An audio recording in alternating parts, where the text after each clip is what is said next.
Kuwait లో బాలింత ఉన్న ఇంటికి వంటలు పంపే సంప్రదాయం ఎలా ఉంటుందో వీడియో లాస్ట్ వరకు అయితే చూడండి. కువైట్ లో ఒక గొప్ప అలవాటు ఉంది. ఇక్కడ వంట అంటే పని కాదు, బంధం, ప్రేమ, సపోర్ట్.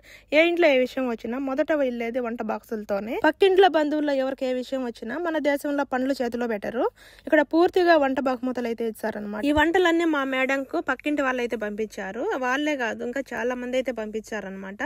మార్నింగ్ బ్రేక్ఫాస్ట్ కానీ, లంచ్ కానీ, నైట్ డిన్నర్ కానీ, అందరికి ఎవరైనా బంధువులు వచ్చిన వాళ్ళకి కూడా మరి బాలింత అయితే ప్రత్యేకమైన వంట ఆమె కోసం అయితే ఇవన్నీ అయితే పంపుతూ ఉంటారనమాట. తల్లికి బల్లం, బాబుకి శక్తి కావాలని ప్రేమతో మనసుతో అయితే కొన్నిసార్లు అంత వంటలు అయితే పంపుతారనమాట. కువైట్ వాళ్ళ కూతురు డెలివరీ ఒక నెల అయితే ఉంటది, నెలంతా వంటలు అయితే పంపుతూనే ఉంటారు. ఒకరికొకరికి వంటలు పంపించుకునే ఆహారంలోనే ప్రేమ, కేర్ ఇక్కడ వాళ్ళకి అలవాటే. ఇది కువైట్ జీవితం.